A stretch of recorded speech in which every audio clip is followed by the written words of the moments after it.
أعوذ بالله من الشيطان الرجيم.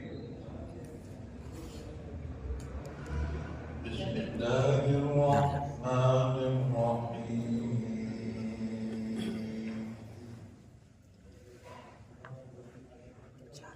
ألف لام ميم صاد. كتاب أنزل إليك فلا يكن في صدرك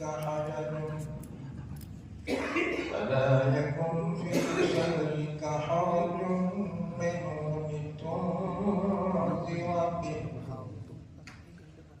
لتنذر به وذكرى للمؤمنين. اتبعوا ما أنزل إليكم من ربكم ولا تتبعوا من دونه أولياء قليلا ما تذكرون.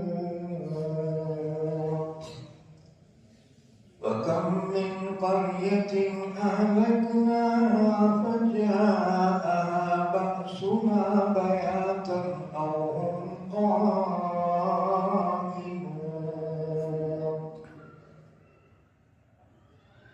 فما كان دعواهم إذ جاءهم بأسنا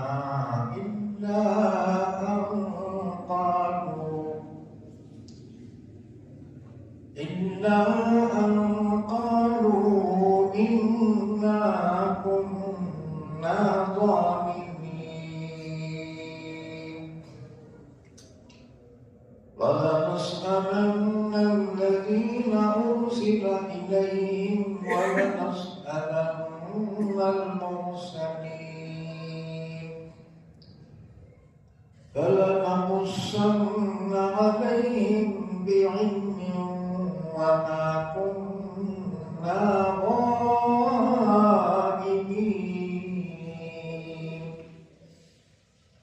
والوزن يومئذ الحق فمن ثقلت موازينه فأولئك هم المفلحون. ومن خفت موازينه فأولئك الذين خسروا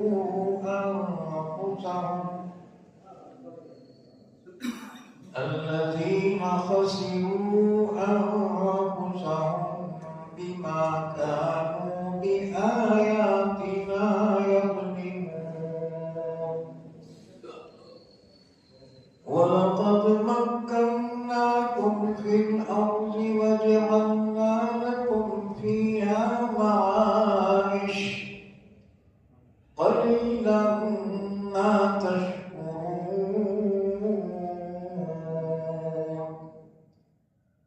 ولقد خلقناكم ثم صورناكم ثم قلنا للملائكة اسجدوا لآدم فسجدوا إلا إبليس لم يكن من الساجدين.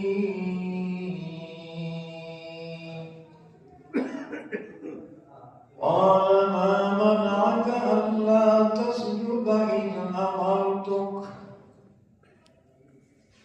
قال أنا خير منه خلقتني من نار وخلقته من طين. قال فاهبط منها فما يكون لك أن تتكبر فيها فاخرج إنك من الصاغرين.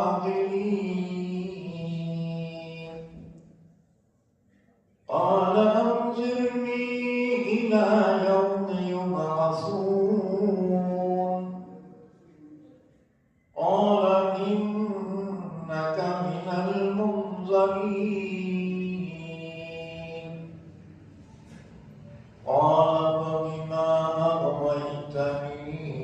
لأقعدن لهم صراطك المستقيم ثم لآتينهم من بين أيديهم ومن خلفهم وعن أيمانهم وعن شمائلهم ولا تجد أكثرهم شاكرين قال اخرج منها مذءوما مدحورا لمن تبعك منهم لأملأن جهنم منكم أجمعين ويا آدم اسكن أنت وزوجك الجنة فكلا من حيث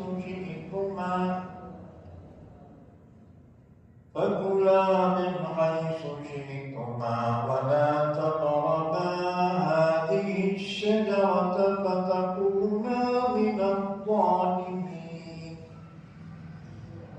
فوسوس لهما الشيطان ليبدي لهما ما وري عنهما من سوآتهما وقال ما نهاكما ربكما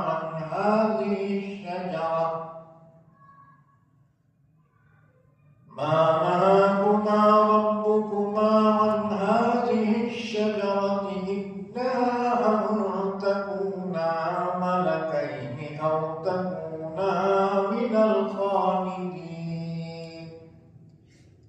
وقاسمهما إني لكما لمن الناصحين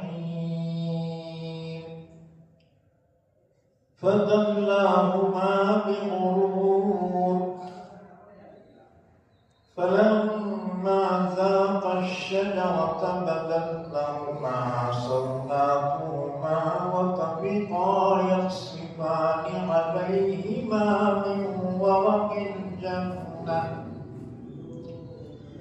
وناداهما ربهما ألم أنهكما عن تلكما الشجرة وأقل لكما إن الشيطان لكما عدو مبين قالا ربنا ظلمنا أنفسنا وإن لم تغفر لنا وترحمنا لنكونن من الخاسرين قال اهبطوا بعضكم لبعض عدو ولكم في الأرض مستقر ومتاع إلى حين قال فيها تحيون وفيها تموتون ومنها تخرجون يا بني آدم قد أنزلنا عليكم لباسا يواري سوآتكم وريشا ولباس التقوى ذلك خير ذلك من آيات الله لعلهم يذكرون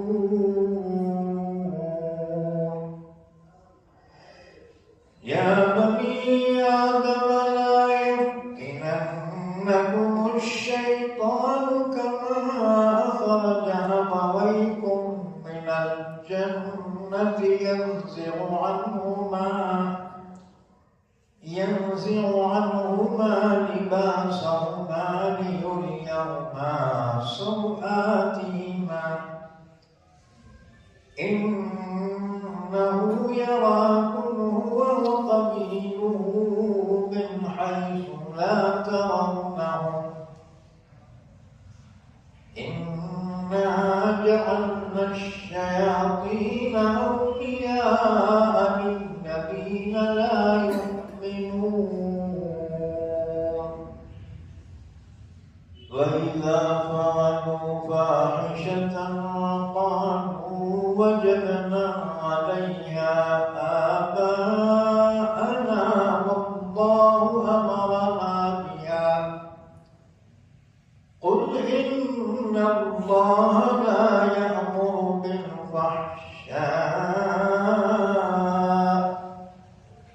أتقولون على الله ما لا تعلمون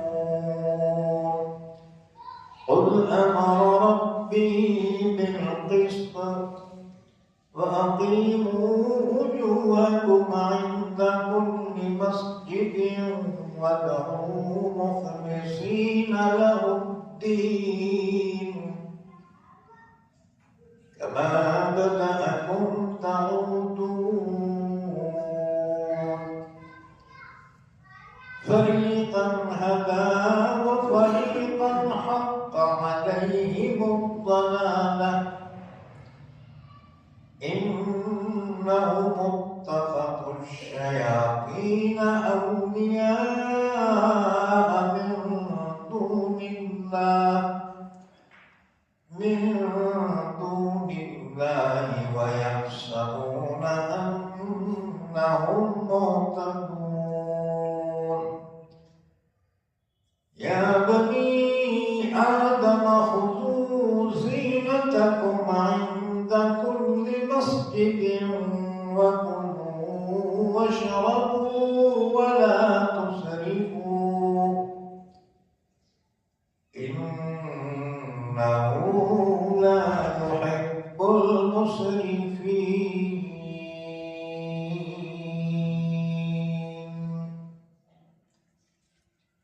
پناہ میں آتا ہوں میں اللہ شیطان مقدوس سے شروع کرتا ہوں میں اللہ کے نام سے جو بڑا مہربان نہایت رحم کرنے والا ہے۔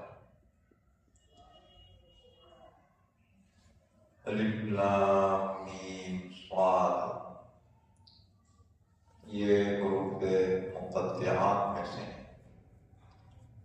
ان کے معنی اور مراد کو اللہ کے سوا کوئی نہیں جانتا، یا یہ راز ہیں اللہ اور اس کے رسول کے درمیان۔ کتاب انزل الیک، یہ کتاب ہے جو نازل کی گئی ہے آپ کی جانب اے نبی صلی اللہ علیہ وسلم، لہذا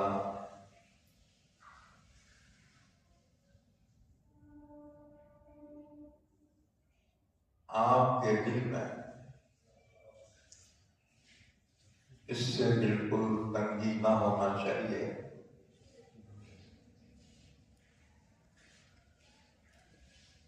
تاکہ آپ اس کے ذریعے ڈرائیے، اور یہ کتاب نصیحت ہے ایمان والوں کے لیے۔ تم لوگ اس کا اتباع کرو جو نازل کیا گیا ہے تمہاری جانب تمہارے رب کی طرف سے، اور مت اتباع کرو اس کے علاوہ، یعنی اللہ کو چھوڑ کر دوسروں کی اتباع نہ کرو۔ تم بہت کم نصیحت حاصل کرتے ہو، اور کتنی بستیاں ہیں جن کو ہم نے ہلاک کیا، بس جب ان پر آیا ہمارا عذاب رات کے وقت میں، یا ایسی حالت میں کہ وہ دوپہر کے وقت آرام کر رہے تھے، تو جس وقت ان پر ہمارا عذاب آیا اس وقت ان کے منہ سے سوائے اس کے اور کوئی بات نہ نکلتی تھی کہ واقعتاً ہم ظالم تھے، پھر ہم ضرور پوچھیں گے ان لوگوں سے جن کی طرف پیغمبر بھیجے گئے، اور ہم ضرور پوچھیں گے پیغمبروں سے،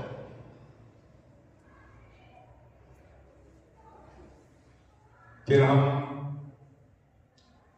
ان کے سامنے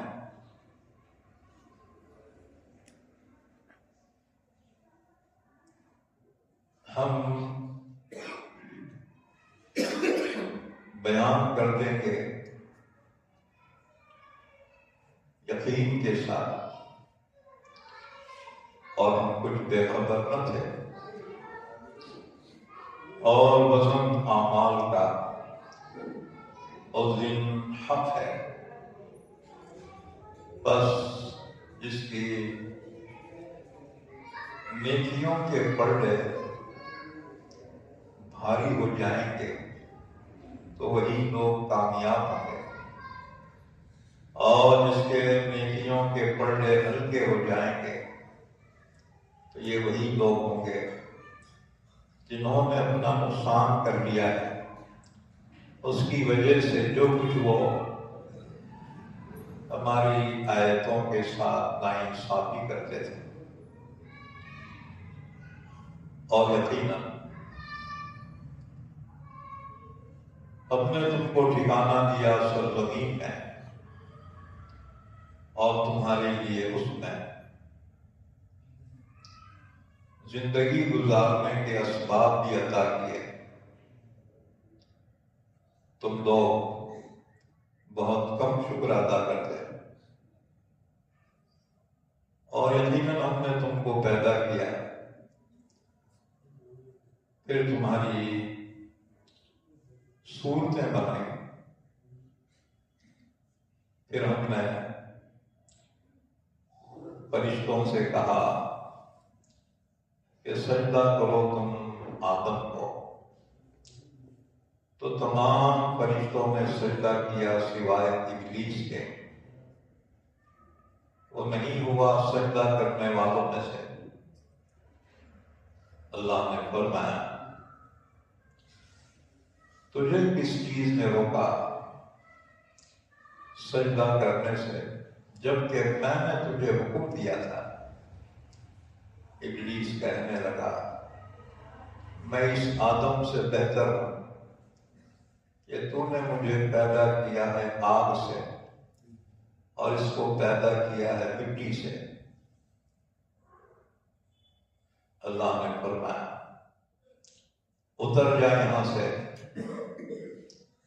تیرے لیے لائق نہیں ہے کہ تو تکبر کرے اس میں، بس نکل جا، بے شک تو ذلیل و خوار ہے۔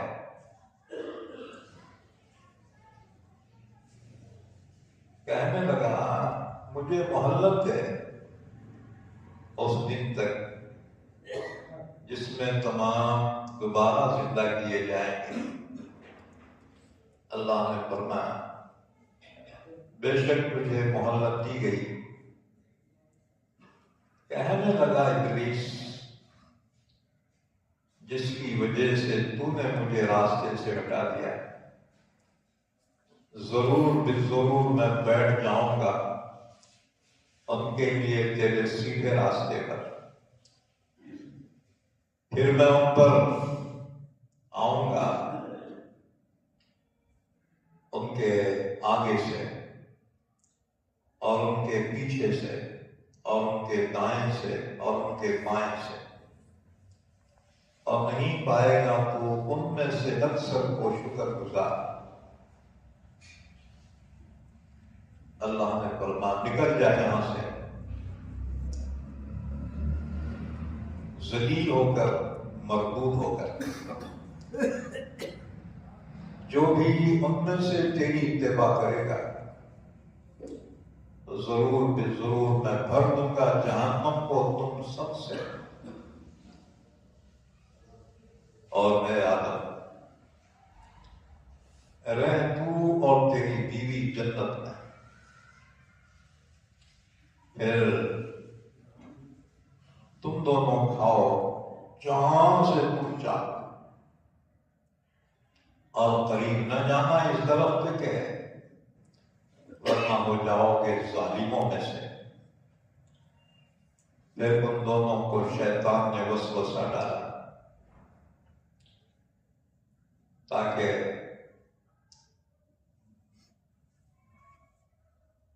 ظاہر کرتے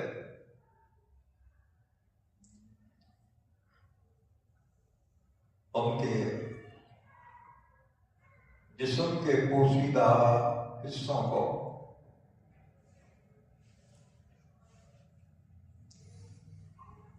جو چھپائی جاتی ہیں، اور کہنے لگا تمہارے رب نے تمہیں اس درخت سے اس لیے منع کیا ہے کہ کہیں تم فرشتے نہ بن جاؤ، یا کہیں تم یہاں ہمیشہ ہمیشہ نہ رہ جاؤ۔ اور ان دونوں کے سامنے اللہ کی قسم کھا کر کہا بے شک میں تمہارا خیر خواہ ہوں۔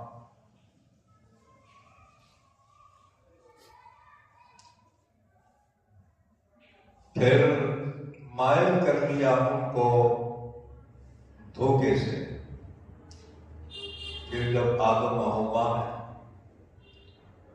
اس درخت کے پھل کو کھا لیا تو کھل گئی ان پر ان کی شرمگاہیں، اور چپکانے لگے اپنے جسم پر جنت کے درختوں کے پتے، اور ان کے رب نے ان کو آواز دی کیا میں نے تم کو منع نہیں کیا تھا اس درخت سے؟ اور کیا میں تم سے نہیں کہا تھا کہ بے شک شیطان تمہارا کھلا ہوا دشمن ہے؟ تو دونوں نے کہا اے ہمارے پروردگار، ہم نے ظلم کیا اپنے آپ پر، اور اگر تو ہمیں معاف نہ کرے اور ہم پر رحم نہ کرے تو ضرور بے ضرور ہم ہو جائیں گے نقصان اٹھانے والوں میں سے۔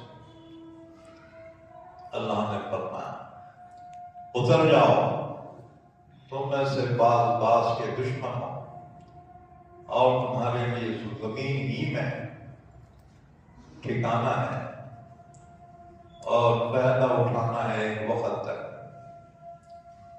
اللہ نے فرمایا اسی زمین میں تم زندگی گزارو گے، اسی میں تمہیں موت آئے گی، اور اسی سے تم دوبارہ نکالے جاؤ گے۔ اے آدم کی اولاد، یقیناً ہم نے اتارا ہے تم پر لباس،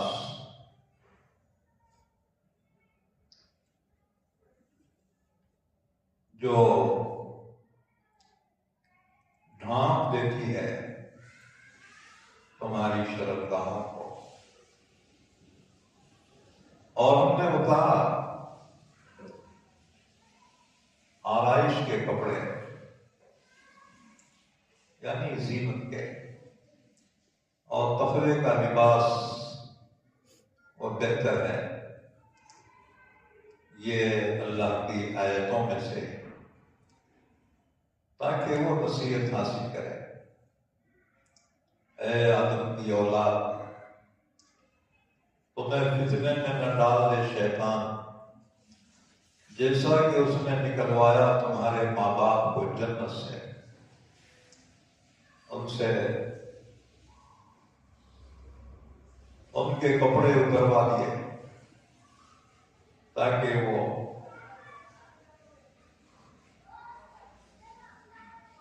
اپنے پوشیدہ جسم کو دیکھ لے۔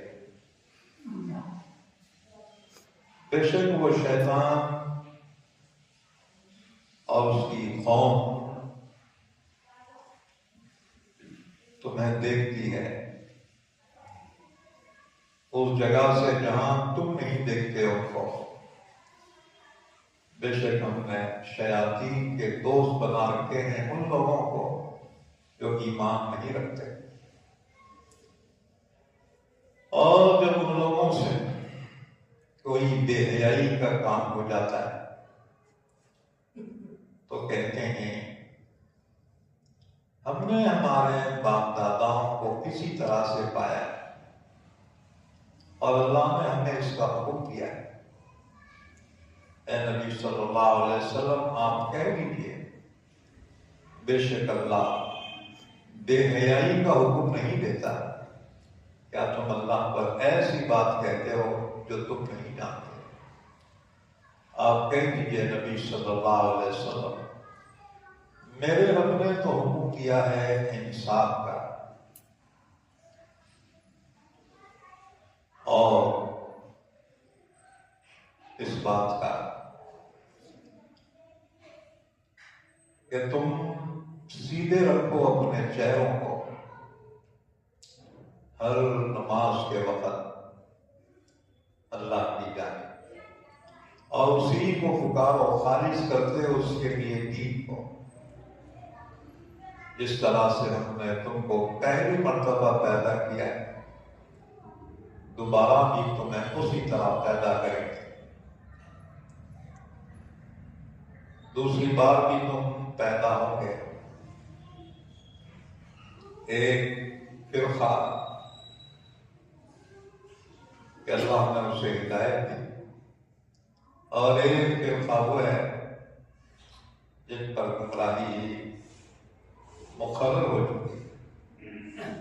بے شک ان لوگوں نے شیاطین کو دوست بنا رکھا ہے اللہ کو چھوڑ کر، اور وہ گمان کرتے ہیں کہ وہ ہدایت کریں۔ اے آدم کی اولاد،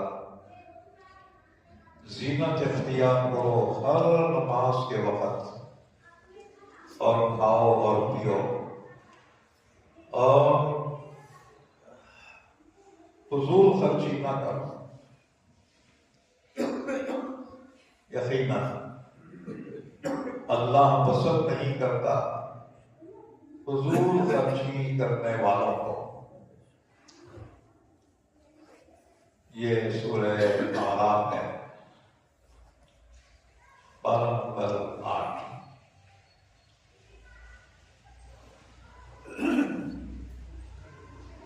سورہ اعراف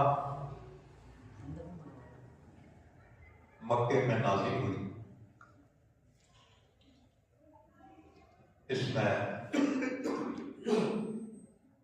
24 رکوع ہیں اور 206 آیتیں۔ اس کا نام سورہ اعراف کیوں رکھا گیا ہے؟ اعراف ایک مقام ہے جنت اور دوزخ کے بیچ میں۔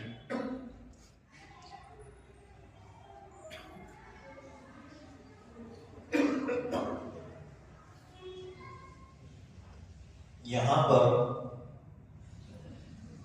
جن لوگوں کو رکھا جائے گا جن کے نیکی اور بدی دونوں کے پلڑے برابر ہو جائیں گے۔ اگر ایک نیکی زیادہ ہوتی تو نیکی کا پلڑا ٹوٹ جاتا اور جنت کا فیصلہ ہو جاتا، اور اگر گناہ کا پلڑا ایک گناہ اور بڑھ جاتا تو اس کا گناہ کا پلڑا جھک جاتا اور اس کا انجام جہنم ہوتا۔ لیکن دونوں پلڑے برابر، ظاہر بات ہے نہ وہ جنتی ہے نہ وہ جہنمی۔ تو ایسوں کا ٹھکانہ اعراف ہوگا جو جنت اور جہنم کے بیچ میں مقام ہے۔ اس میں نہ جنت کی جیسی نعمتیں ہیں اور نہ اس میں جہنم کی طرح کوئی عذاب ہے۔ عذاب بھی نہیں ہے اور عیش بھی نہیں۔ یوں سمجھ لو کہ وہ ویٹنگ ہال ہے، انتظار گاہ ہے، ایک زمانے تک ہے۔ اس میں رہنے کے بعد اللہ کو ان پر رحم آئے گا اور پھر اللہ کو جنت میں جانے کا حکم دیں گے۔ اسی طرح سے اس میں وہ شہید جو اپنے ماں باپ کی اجازت کے بغیر اللہ کے راستے میں گیا اور شہید ہو گیا، تو شہادت وہ مقام ہے کہ وہ جہنم سے نجات پا گیا، لیکن ماں باپ کی نافرمانی کی وجہ سے وہ جنت میں بھی داخل نہیں ہو گئے، تو اللہ کے راستے میں گیا لیکن ماں باپ کی اجازت کے بغیر چلا گیا، تو شہید ہونے کی وجہ سے تو جنت کا مستحق ہو گیا تھا، لیکن ماں باپ کی نافرمانی کی وجہ سے جہنم کا مستحق ہو گیا۔ اب ظاہر بات ہے یہ نہ جنتی ہے اور نہ جہنم، شہادت کی وجہ سے جہنم میں نہیں جا سکتا اور ماں باپ کی نافرمانی کی وجہ سے جنت میں بھی نہیں جا سکتا، تو ایسوں کا ٹھکانہ ہوگا آرام، یعنی ویٹنگ ہال، اور پھر وہ دعا کریں گے۔ آرام والوں کا حال آگے بیان کیا گیا ہے سورت میں کہ ان کے ایک جانب جنت ہوں گی، دوسری جانب جہنم ہوں گی۔ جنت کی طرف جھانک کر دیکھیں گے کہ جنتی عیش میں ہے، تو کہیں گے کاش ایک نیکی اگر ہمارے پاس اور ہوتی ہم بھی جنت میں داخل ہو جاتے۔ اس کے بعد جہنم کی طرف جھانک کر دیکھیں گے، وہاں عذاب کی وجہ سے جہنمی تڑپ رہے ہوں گے، تو کہیں گے اللہ تیرا شکر ہے جنت نہ ملی لیکن جہنم سے تو ہمیں نجات مل گئی، جہنم سے تو بچ گئے۔ تو یہ ہیں جن کو آرام میں رکھا جائے گا۔ تو اس سورت کا نام سورہ آرام ہے، مکے میں نازل ہوئی، اور مکی صورت میں اصل ایمانیات کو بیان کیا جاتا ہے، اللہ پر ایمان، اللہ کے رسول پہ ایمان اور آخرت پر ایمان۔ اس میں ان تمام کو بیان کیا گیا، آخرت کے حالات کو بیان کیے گئے۔ بہرحال فرمایا بسم اللہ الرحمن الرحیم الف لام میم صاد، یہ الگ الگ حروف ہیں، حروف مقطعات کہلاتے ہیں، ان کے معنی اور مراد کو اللہ کے سوا کوئی نہیں جانتا۔ کتاب انزل الیک فلا یکن فی صدرک حرج منہ لتنذر به وذکریٰ للمؤمنین۔ یہ قرآن ایک ایسی کتاب ہے اے نبی صلی اللہ علیہ وسلم، آپ کی طرف نازل کی گئی ہے اللہ کی جانب سے، لہذا آپ اس سلسلے میں اپنے دل میں کوئی شک نہ لائیے اور نہ اپنے دل میں کوئی تنگی محسوس کیجیے۔ قرآن کے نازل کرنے کا مقصد لتنذر بہ، تاکہ اس کے ذریعے آپ نافرمانوں کو اللہ کے عذاب سے ڈرائیں تاکہ وہ باز آ جائے۔ وَذِكْرَىٰ لِلْمُؤْمِنِينَ، یہ قرآن نصیحت ہے ایمان والوں کے۔ اتَّبِعُوا مَا أُنزِلَ إِلَيْكُم مِّن رَّبِّكُمْ، تم لوگ اتباع کرو اس کی جو تمہاری جانب اتارا گیا ہے تمہارے رب کی طرف سے، یعنی قرآن پاک میں جو احکامات ہیں اس پر عمل کرو، جو حلال ہیں اسے اختیار کرو، جو حرام ہے اس سے بچو۔ وَلَا تَتَّبِعُوا مِن دُونِهِ أَوْلِيَاءَ، اللہ کے علاوہ کو کارساز نہ بناؤ، کیونکہ اللہ کے علاوہ کوئی نہیں ہے جو تمہاری مدد کرنے والا ہے۔ قلیلا ما تذکرون، تم لوگ بہت کم نصیحت حاصل کرتے ہیں۔ وَكَمْ مِنْ قَرْيَةٍ أَهْلَكْنَاهَا فَجَاءَهَا بَأْسُنَا بَيَاتًا أَوْ هُمْ قَائِلُونَ۔ کافر مشرک اس غلط فہمی میں نہ رہے کہ ان پر کوئی عذاب نہیں آئے گا۔ اللہ نے فرمایا کتنی بستیاں ہیں جب انہوں نے نافرمانی کی تو ہمارا عذاب ان پر آیا۔ عذاب کے لیے کوئی وقت مقرر نہیں ہے، رات میں بھی عذاب آئے اور دن میں بھی عذاب آئے فرمایا۔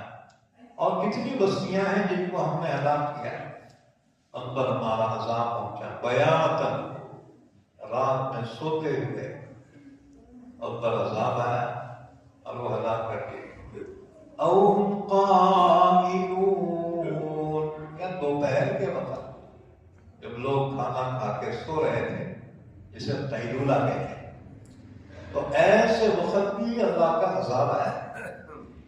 اللہ کے عذاب سے کبھی بے خوف نہیں ہونا چاہیے۔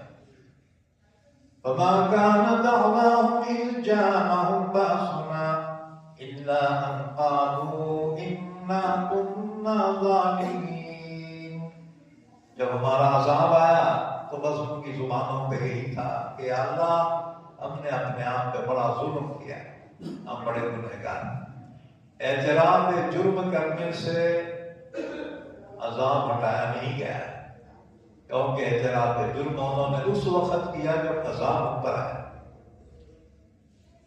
فَلَنَسْأَلَنَّ الَّذِينَ أُرْسِلَ إِلَيْهِمْ وَلَنَسْأَلَنَّ الْمُرْسَلِينَ، جب اللہ دوبارہ سور پھونکنے کے بعد سب کو زندہ کرے گا اور میدان حشر میں سب جمع کیے جائیں، اس وقت اللہ تعالیٰ بندوں سے بھی پوچھے گا کہ بتاؤ میرے نبی تم میں آئے تھے یا نہیں؟ پھر نبیوں سے پوچھا جائے گا کہ جو ذمہ داری ہم نے تم پہ ڈالی تھی کیا تم نے پوری کی یا نہیں؟ اس کے بعد سنو کچھ روایت۔ عبداللہ بن مبارک رحمت اللہ علیہ وہاں بن منبہ کا قول نقل کیا ہے کہ وہاں بن منبہ کون ہے؟ یہ حضرت عبداللہ ابن عباس کے شاگرد ہیں، تابعی ہیں، جس نے صحابی کو دیکھا اسے تابعی کہتے ہیں۔ فرماتے ہیں قیامت کے دن اللہ اسرافیل کو طلب فرمائے گا۔ اسرافیل کانپتے ہوئے حاضر ہوں گے، اللہ ان سے پوچھے گا کہ لوح محفوظ نے جو کچھ تم کو دیا تھا تم نے اس کا کیا کیا؟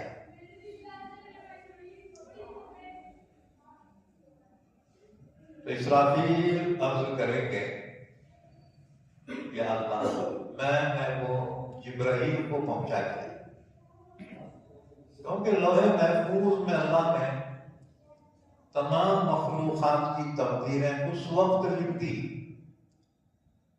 آسمان و زمین کے پیدا کرنے سے 50,000 سال پہلے لوح محفوظ میں قیامت تک کے حالات اور تمام مخلوقات کی تقدیریں اللہ نے لکھ دیا تھا لوح محفوظ۔ تو لوح محفوظ کو دیکھتے ہیں، اس کی تحریر کو اسرافیل علیہ السلام، تو اللہ تعالیٰ اسرافیل کو بلا کر پوچھے گا کہ لوح محفوظ نے جو کچھ تم کو دیا تھا اس کا کیا کیا؟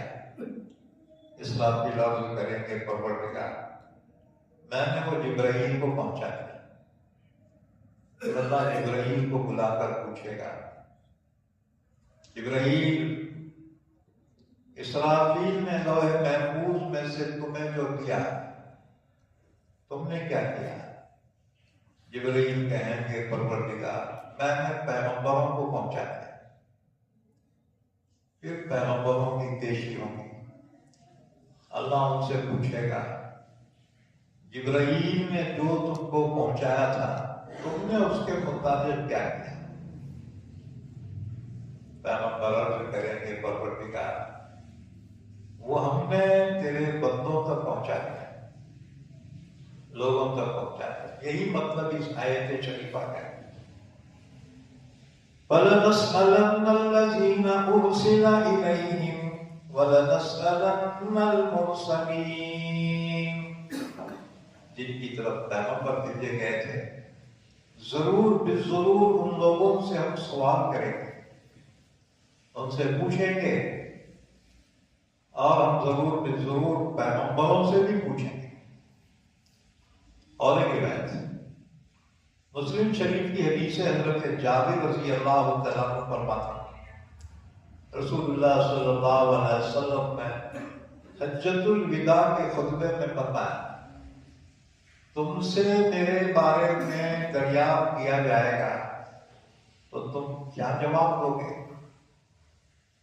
حاضرین نے عرض کیا ہم گواہی دیں گے کہ آپ نے اللہ کا پیغام ہم تک پہنچایا، قد بلغت الرسالہ وأدیت الامانہ، آپ نے امانت ادا کر ونصحت الامہ، آپ نے امت کی خیر خواہی کی یا رسول اللہ۔ اللہ کے نبی نے فرمایا تم گواہ رہنا، اور فرمایا یا اللہ تو بھی گواہ ہے میں نے تیرا پیغام ان تک پہنچا دیا۔ حضور نے 3 مرتبہ ایک شہادت کی انگلی سے اشارہ کرتے فرمایا اللہم اشہد، اللہم اشہد، اللہم اشہد، اللہ تو گواہ رہنا، اللہ تو گواہ رہنا، اللہ تو گواہ رہنا۔ اسی طرح سے اور ایک حدیث مبارک ہے، یہ روایت امام احمد بن حنبل نے بیان کی ہے حضرت معاویہ بن جیدہ رضی اللہ تعالیٰ عنہ سے رسول اللہ صلی اللہ علیہ وسلم نے فرمایا میرا رب مجھے بلائے گا اور پوچھے گا کیا تم نے میرے بندوں کو میرا پیغام پہنچا دیا؟ میں جواب دوں گا بے شک میں نے ان کو پہنچا دیا۔ لہذا حضور نے فرمایا جو موجود ہے میرا پیغام ان لوگوں تک پہنچا دے جو موجود نہیں ہے۔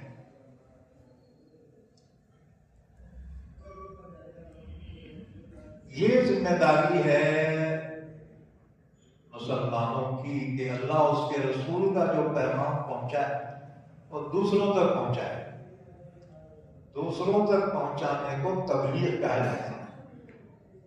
دعوت و تبلیغ اس امت کی ذمہ داری ہے۔ حضور نے فرمایا جو حاضرین ہیں میرا پیغام غائبین تک پہنچائے، پھر قیامت کے دن تم کو طلب دیا جائے گا، اس وقت تمہارے منہ بند ہوں گے، سب سے پہلے تمہاری ران اور ہتھیلی بولے گی جو کچھ تم نے دنیا میں کیا تھا۔ اسی طرح اور ایک روایت ابو سفیان کی روایت ہے قیامت کے دن حساب کے لیے سب سے پہلے لوح محفوظ کو طلب دیا گیا ہے۔ وہ کام سے ہی اللہ کے سامنے حاضر ہو، اللہ اس سے پوچھے گا کہ تو نے میرے احکام پہنچا دیے؟ لوح محفوظ عرض کرے جی ہاں۔ اللہ فرمائے گا تیرا کوئی گواہ ہے؟ لوح محفوظ عرض کرے گی جی اسرافیل گواہ. اللہ اسرافیل کو طلب کر کے فرمائے گا کیا لوح محفوظ نے تجھے پہنچا دیا؟ اسرافیل عرض کرے گے جی ہاں. اس پر لوح محفوظ کہے گی اللہ کا شکر ہے کہ اس نے مجھے محاسبے کے برے نتیجے سے محفوظ رکھا. اسی طرح سے اور ایک روایت، یہ سب قیامت کے میدان حشر میں ہوں گے یہ حالات. اور ایک روایت ابن مبارک کی روایت ہے، قیامت کے دن سب سے پہلے اسرافیل کو طلب کیا جائے گا اور اللہ فرمائے گا کیا تو نے میرا حکم پہنچا دیا؟ اسرافیل عرض کریں گے جی ہاں میں نے جبرائیل کو پہنچا دیا. جبرائیل کی طلبی ہوگی اور اس سے اللہ پوچھے گا کیا اسرافیل نے تجھے میرا حکم پہنچا دیا؟ جبرائیل عرض کریں گے جی ہاں. اس پر اسرافیل کی چھوٹ ہو جائے کہ جبرائیل نے اللہ فرمائے گا جبرائیل سے تو نے میرے حکم کے مطابق کیا کیا؟ جبرائیل عرض کریں گے پروردگار میں نے پیغمبروں تک پہنچا دیا. اس پر پیغمبر بلائے جائیں گے، ان سے دریافت کیا جائے گا کیا میرا حکم جبرائیل نے تم کو پہنچا دیا تھا؟ پیغمبر عرض کریں گے جی ہاں. اللہ فرمائے گا پھر تم نے کیا کیا؟ پیغمبر عرض کریں گے پروردگار ہم نے تیرا حکم امتوں تک پہنچا دیا. امتوں سے دریافت کیا جائے گا کہ پیغمبروں نے میرا پیغام تم تک پہنچا دیا. اس پر کچھ لوگ پیغمبروں کی تکذیب کر دیں گے اور کچھ تصدیق کریں گے. پیغمبر عرض کریں گے کہ ہمارے پاس اپنے قول کے گواہ ہیں جو یہ جھٹلانے والوں کے خلاف گواہی دیں گے. اللہ فرمائے گا کون ہے تمہارے اس دعوے پر گواہ؟ پیش کرو. تو محمد صلی اللہ علیہ وسلم کی امت کو پیش کیا جائے گا. اللہ تعالیٰ امت محمدیہ سے پوچھے گا کیا تم گواہی دیتے ہو کہ پیغمبروں نے اپنی امتوں تک میرا پیغام پہنچایا؟ امت محمدیہ جواب دے گی جی ہاں ہم اس کے گواہ. تو پچھلی امتیں اس پر جرح کریں گی، کہیں گی پروردگار یہ تو ہمارے زمانے میں تھے ہی نہیں، پھر ان کی گواہی کیسے معتبر مانی جا رہی؟ اللہ امت محمدیہ سے فرمائے گا جواب دو جب تم اس وقت موجود نہیں تھے تو تم گواہی کس بنیاد پہ دے رہے؟ امت محمدیہ عرض کرے گی پروردگار تو نے ہمارے پاس پیغمبر بھیجے محمد صلی اللہ علیہ وسلم اور اپنی کتاب بھی اتاری جس میں تو نے بیان فرمایا کہ پیغمبروں نے اپنی اپنی امتوں تک تیرا پیغام پہنچا دیا. تو اللہ تعالیٰ حضرت محمد صلی اللہ علیہ وسلم کو طلب فرمائے گا، پوچھے گا یہ آپ کی امت جو کچھ کہہ رہی ہے آپ کیا فرماتے ہیں؟ آپ فرمائیں گے میں گواہی دیتا ہوں میری امت کی گواہی معتبر ہے. اللہ فرمائے گا تم کس بنیاد پہ گواہی دیتے ہو؟ حضور فرمائیں گے اللہ تو نے اپنی کتاب مجھ پر نازل فرمائی اور تو نے خود بیان کیا کہ پیغمبروں نے اپنی امتوں تک تیرا پیغام پہنچا دے. اِنَّا أَرْسَلْنَا نُوحًا إِلَىٰ قَوْمِهِ. اللہ فرمائے گا کہ میرا کلام سچا ہے، تم بھی سچے ہو، تمہاری امت بھی سچی ہے، پیغمبر بھی سچے.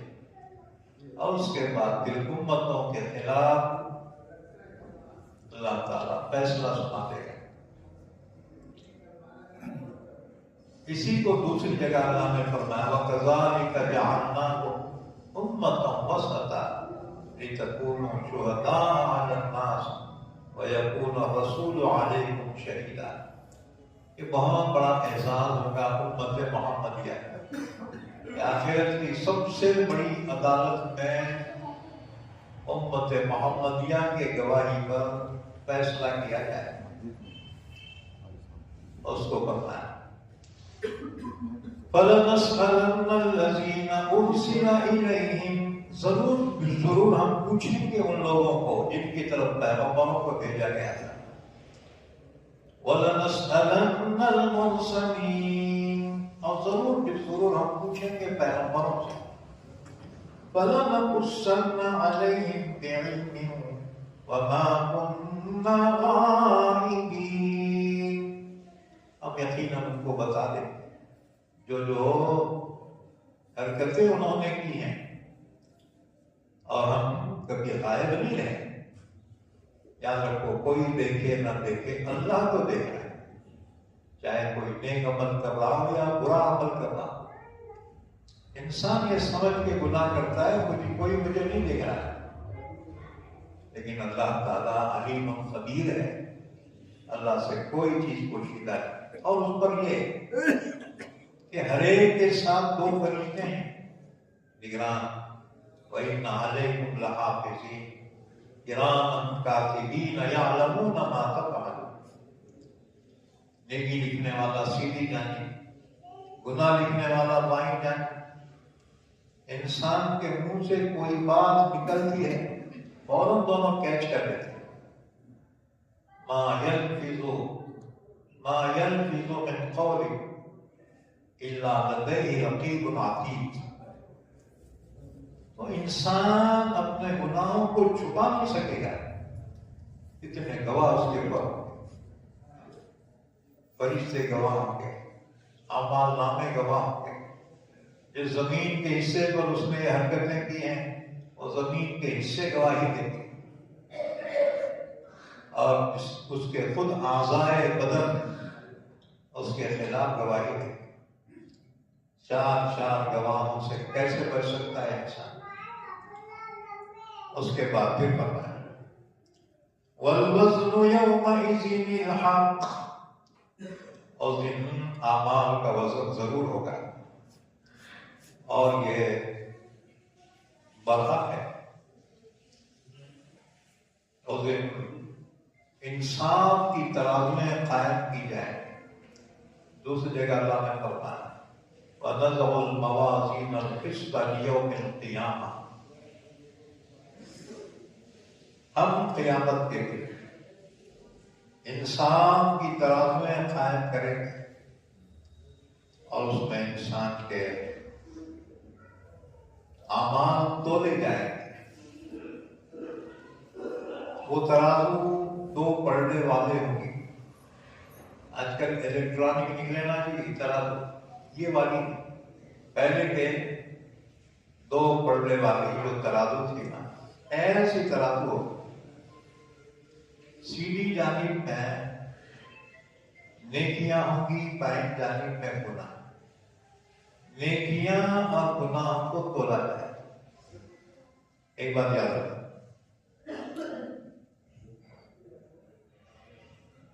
جو صابرین ہوں گے ان کے لیے ترازو نہیں ہو، وہ بلا حساب کے جنت میں داخل کیے جائیں. انما یوفی الصابرون اجرهم بغیر حساب. ان کا حساب نہیں ہوتا. اسی طرح نمبر جو کافر ہیں ان کا ان کے اعمال کو تولا نہیں جائے گا، بلکہ ان کا کفر ہی انہیں جہنم میں داخل کرے گا۔ پھر ترازو کس کے واسطے ہوگی؟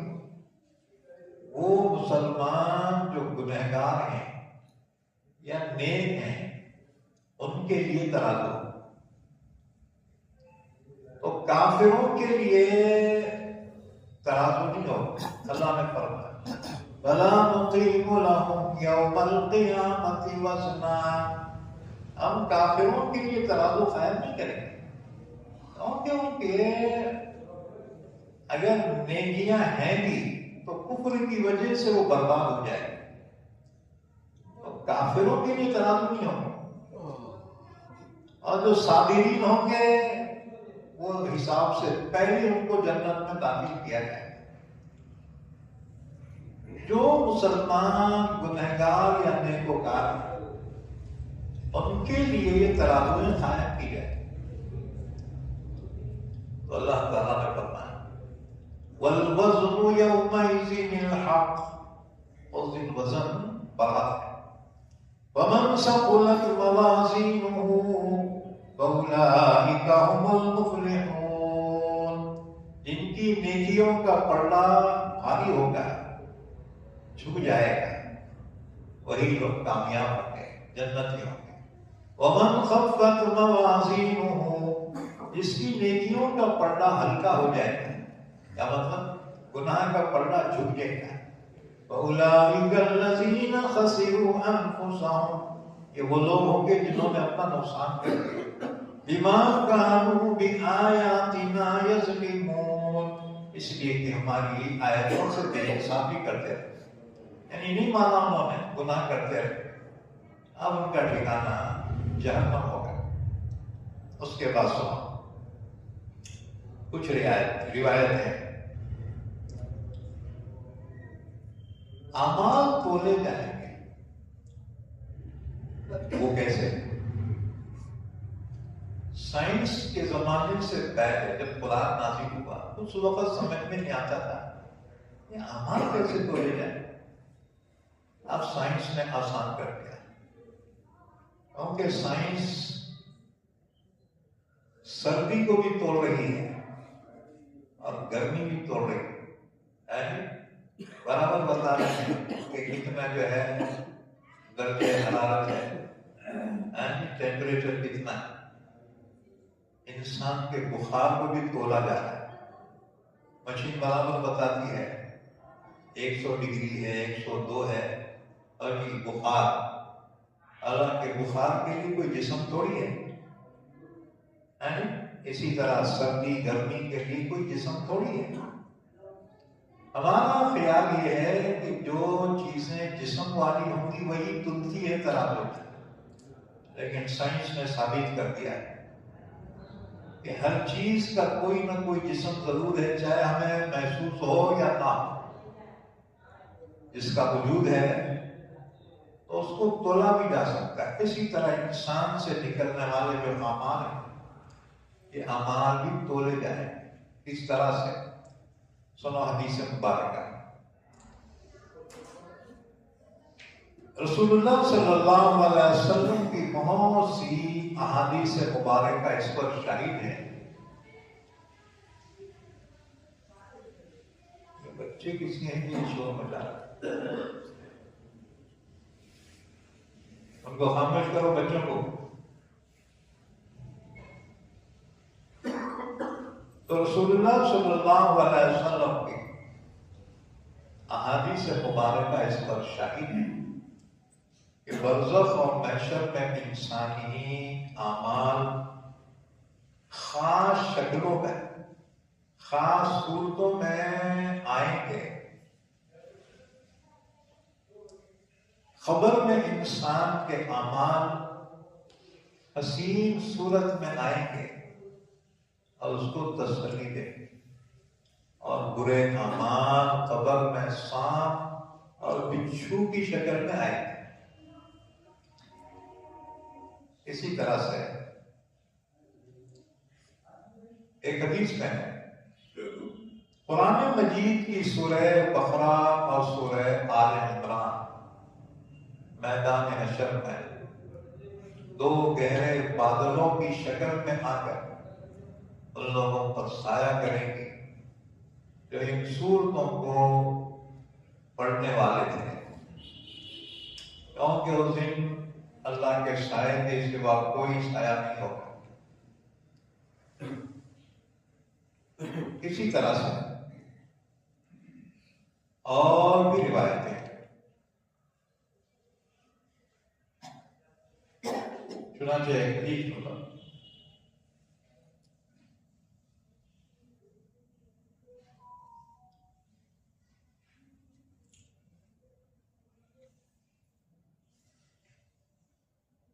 ابو داؤد کی حدیث ہے، ابو ہریرہ رضی اللہ تعالیٰ عنہ راوی ہیں کہ جب اعمال تولے جا رہے ہوں گے اور فرائض میں کچھ کمی پائی جائے تو اللہ تعالیٰ کا ارشاد ہوگا اس بندے کی کچھ نفلیں ہیں کیا دیکھ لو، اگر نفل موجود ہیں تو فرضوں کی کمی کو نفلوں کے ذریعے پورا کر دیا جائے گا۔ جیسے نوٹا ختم ہو گئے تو چلر کام آتے نا جی، اگر فرائض میں کوتاہی ہوئی تو نفلوں کا اسٹاک اگر ہے نفلوں کے ذریعے سے فرائض کی کمی کو پوری کیا جائے گا۔ اسی طرح سے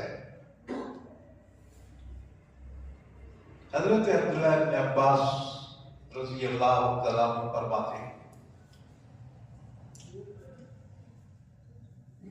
کہ جس مومن کا نیکیوں کا پلہ بھاری ہوگا وہ اپنے اعمال کے ساتھ جنت میں داخل ہوگا، اور جس کے گناہوں کا پلہ بھاری ہو جائے گا وہ اپنے اعمال کے ساتھ جہنم میں بھیج دیا جائے گا۔ یہ حدیث بیہقی نے بیان کی۔ اسی طرح سے امام بخاری رحمۃ اللہ علیہ بخاری شریف کی آخری حدیث میں جس پر بخاری کو مکمل کیا اس میں حدیث بیان کی، رسول اللہ صلی اللہ علیہ وسلم نے فرمایا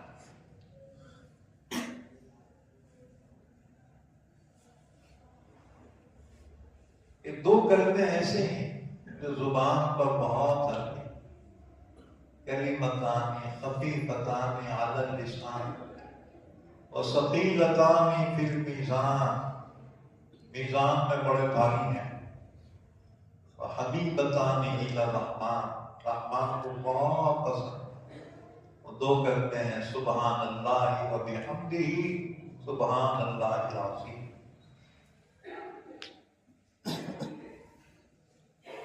اسی طرح سے اور ایک حدیث حضرت عبداللہ بن عمر کی روایت ہے، رسول اللہ صلی اللہ علیہ وسلم نے فرمایا سبحان اللہ کہنا میزان عمل کا آدھا پلڑا بھر جاتا ہے، اور الحمدللہ سے باقی پلڑا بھر جاتا ہے۔ ترمذی کی حدیث ہے، ابو درداء رضی اللہ تعالیٰ عنہ فرماتے ہیں رسول اللہ صلی اللہ علیہ وسلم نے فرمایا میزان عمل میں حسن اخلاق کے برابر کوئی عمل وزنی نہیں ہوگا۔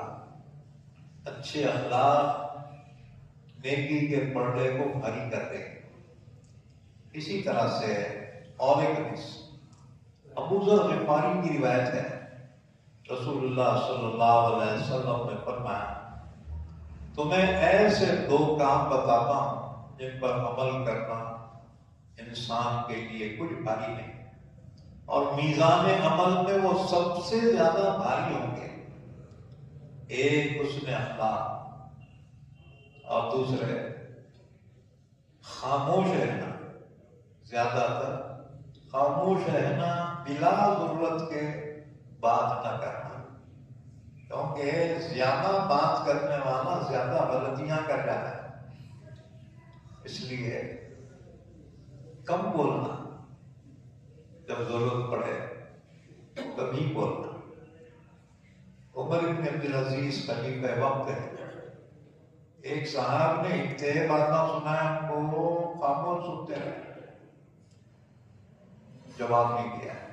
جب وہ شخص چلا گیا، آپ کے وزیروں مشیروں نے کہا، امیر المومنین انہوں نے کتنے باتیں سنا کے گیا تمہارا، آپ جواب کیوں نہیں دیے؟ آپ نے فرمایا جواب تو ہم بھی دے سکتے تھے، لیکن ہماری زبانوں پر تقوی کے تالے پڑے ہوئے، اللہ کا خوف ہمیں روکتا ہے۔ اس لیے دیکھو، جو زیادہ بولتا ہے اس سے زیادہ غلطیاں ہو جاتی ہیں۔ گھروں میں گرگیاں کیوں ہوتے ہیں؟ زبان درازی کی وجہ سے۔ اگر دونوں میں سے ایک صبر کرے، خاموش ہے، جھگڑا ہی نہیں ہوتا ہے۔ اگر شوہر بولنے لگے، بیوی خاموش رہے، بیوی بولنے لگے، شوہر خاموش رہے، یہ بزدلی نہیں ہے، یہ نجات ہے۔ السکوت نجات، سکوت نجات ہے۔ جو خاموش رہے گا، اللہ کے نبی نے فرمایا وہ کامیاب ہے۔ ہاں، ضرورت کے وقت ہی کلام کرو، ضرورت ہے کلام کرو، باقی خاموش رہے۔ لیکن یہ فونا ہے نا، انہوں خاموش بیٹھنے نہیں دے رہے۔ یہ ایسی مشین ہے، بڑا اتنے باتاں پوچھو مت، کیونکہ وہ مہینے میں اتنے فری رہتا ہے نا۔ اب آدمی سوچتا ہوں اتنے فری استعمال کرنا، اس کو ہی چھوڑنا پڑے گا۔ لیکن یاد مختصر کلام، عقل مند لوگ جو ہیں نا، ان کا کلام خیر الکلام ما قل و دل، مختصر مفید بات کرنے۔ جو زیادہ بکواس کرتا ہے نا، جو سمجھ لو کہ یہ عقل مند نہیں ہے، یہ بے وقوف ہے۔ عقل مند ہوگا تو ایسی بات کرے گا جو مختصر ہو اور مفید ہو۔ آپ دیکھو، خاموشی میں انسان کا روب ہوتا ہے۔ جو خاموش رہتے ہیں نا، اس کا روب رہتا ہے۔ اور جو بڑبڑ کرتا ہے نا، لوگ سمجھتے ہیں سارا چلر ہے، اس کی اہمیت ختم ہوتی۔ تو بہرحال اللہ کے رسول نے فرمایا، میزان عمل میں سب سے زیادہ بھاری دو کام میں تمہیں بتاتا ہوں۔ ایک، اس میں اخلاق، ہر ایک کے ساتھ اخلاق سے پیش آؤ۔ نمبر دو، اکثر خاموش رہنا۔ اسی طرح سے اور ایک حدیث، امام احمد بن حنبل نے یہ حدیث بیان کی۔ رسول اللہ صلی اللہ علیہ وسلم کے پاس ایک مرتبہ جبریل امین تشریف لائے، تو وہاں دیکھا ایک شخص اللہ کے خوف کی وجہ سے رو رہا ہے۔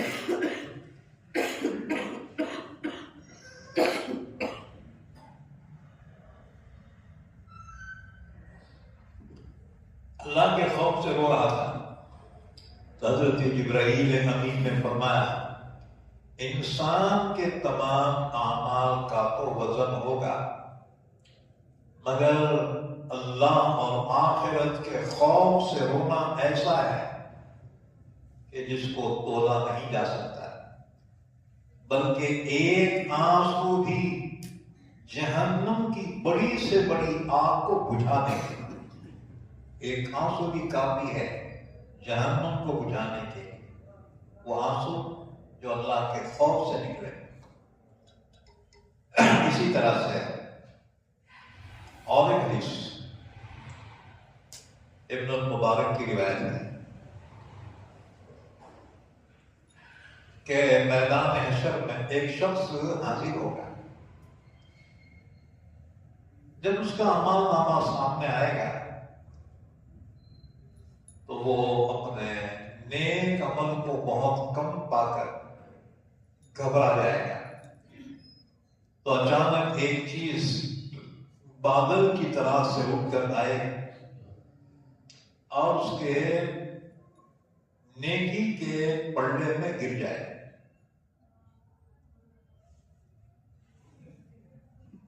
اور وہ پلڑا جھک جائے گا۔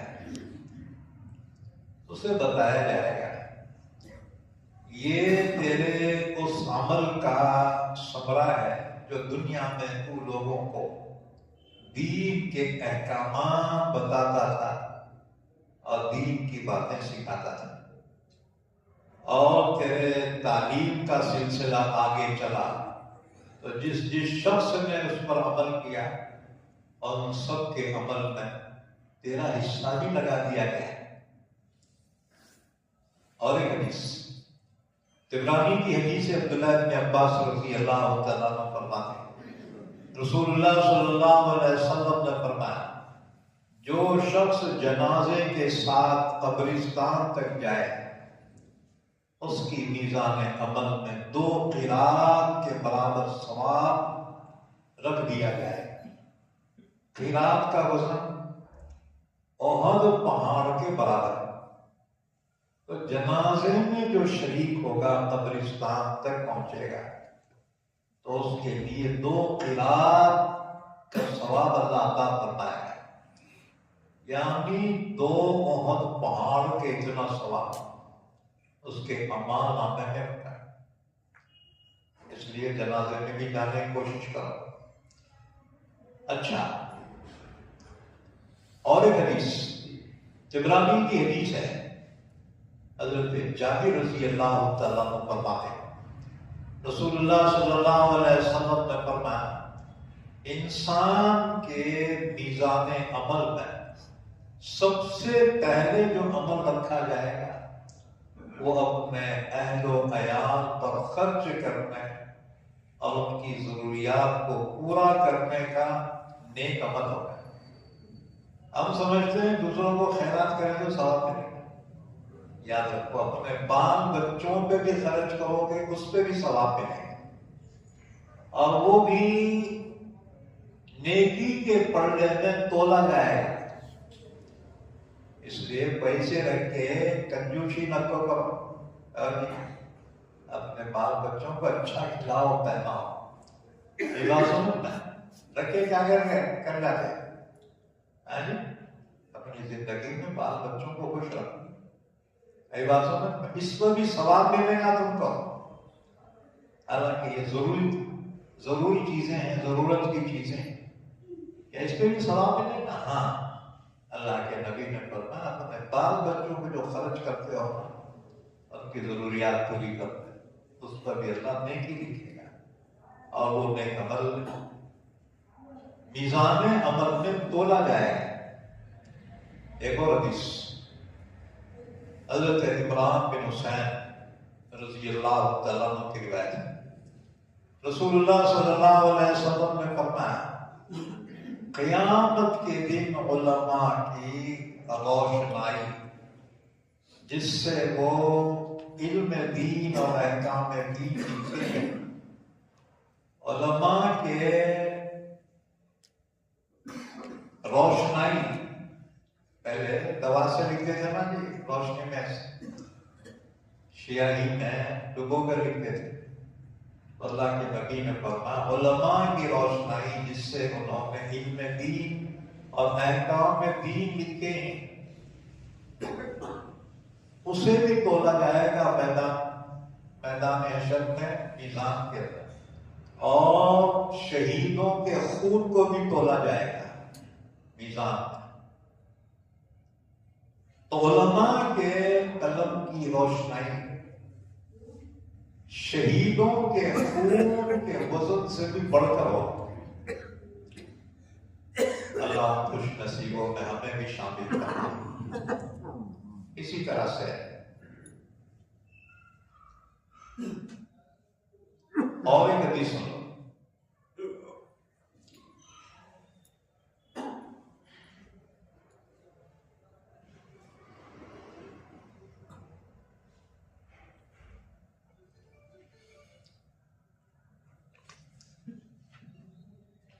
حدیث ذرا طویل ہے مگر سنو. حضرت عبداللہ ابن عمر کی روایت ہے. قیامت کے دن حضرت آدم علیہ السلام کے لیے اللہ کی جانب سے ایک خاص مقام ہوگا جہاں میزان میں اعمال تولے جا رہے ہوں گے. فرشتے کام کریں گے تولنے کا، لیکن آدم علیہ السلام خاص طور سے وہاں بیٹھے ہوئے ہوں گے کہ سے اپنی اولاد کے اعمال ناموں کو دیکھنے کے واسطے. اور آدم علیہ السلام تو سبز کپڑے پہنے ہوئے ہوں گے اور اتنی ہیڈیڈ حضرت آدم ہوں گے جیسے کوئی کھجور کا لمبا درخت ہو. ہائٹ والے ترازو کے سامنے بیٹھے ہوئے گے آدم علیہ السلام. اب انسانوں کے اعمال تولے جا رہے ہیں اور جو جس کی گناہ کا پردہ چھپ جائے گا وہ فرشتہ اعلان کرے گا. اس کی آواز اتنی بلند ہوگی پورے حشر میں ہر ایک کو کان میں سنیں گی. جیسے مائک کی آواز آتی ہے نا، ایسی اتنی زبردست آواز ہوگی فرشتے. وہ فرشتہ کہے گا فلاں جہنمی ہو گیا. حضرت آدم ایسا سر اٹھا کے دیکھیں گے اور بہت افسوس ہوگا. بہرحال اسی درمیان امت محمدیہ کا ایک شخص اس کے اعمال تولے جا رہے ہوں گے تو نیکیاں کم پڑ جائیں گے، گناہ کا پردہ چھپ جائے گا. فرشتے اس کو گرفتار کر کے جہنم کی طرف لے جا رہے ہوں گے کیونکہ اس کی گناہ کا پردہ چھپ گیا ہوگا، نیکیوں کا پردہ ہلکا ہو گیا ہوگا. تو فرشتہ اعلان کرے گا فلانا جہنمی. فیصلہ ہوتے ہی جیسے دنیا میں عدالت میں فیصلہ ہوتے ہی پولیس والے حاضر رکھے فوراً گرفتار کر کے لے جاتے اسے جیل خانے. تو وہاں بھی ایسی ہوگا، جیسے ہی فرشتہ اعلان کرے گا فلاں جہنمی ہو گیا فوراً فرشتہ اس کو پکڑ کے لے جا رہے ہیں. تو امت محمدیہ میں سے ایک شخص کے اعمال تولے جا رہے ہیں اور اس کے گناہ کا پردہ چھپ جائے گا. تو فرشتہ اعلان کرے گا کہ فلاں ابن فلاں جہنمی ہو گیا اور فرشتے فوراً گرفتار کر کے اس کو لے جا رہے ہیں. حضرت آدم یہ منظر دیکھیں گے. حضرت آدم پکاریں گے احمد یا احمد، حضور کو پکاریں گے. اللہ کے نبی دوڑتے ہوئے آئیں گے، کہیں گے اے ابا البشر، اے انسانوں کے بابا، کیا بات ہے آپ میرے کو پکارے؟ آدم کہیں گے ہاں، تمہاری امت میں سے ایک شخص کو فرشتے ابھی دوزخ کی طرف بھیجا ہے. حضور فرماتے ہیں میں دوڑتے ہوئے ان کے پیچھے جاؤں گا اور میں کہوں گا اللہ کے خاصی ہو ذرا ٹھہر جاؤ، ٹھہر جاؤ ذرا، اتنی جلدی کہ کوئی یار جہنم ہے. فرشتے کہیں گے ہم تو اللہ کے حکم کے پابند ہیں، ہم سخت و خوب طاقتور ہیں، اللہ جو حکم دیتا ہے اس کے خلاف ہم نہیں کر سکتے. جو اللہ کا حکم ہے ہم اس کو پورا کریں. اللہ کے رسول جب مایوس ہو جائیں گے کہ یہ فرشتے چھوڑنے کو تیار ہیں، حالانکہ آپ اللہ کے محبوب ہیں، لیکن میدان حشر میں قانون ہوگا، فرشتے کہیں گے کہ ہم چھوڑ نہیں سکتے، آپ کوئی بھی رہتے ہم نہیں چھوڑ سکتے، ہم اللہ کی نافرمانی نہیں کرتے۔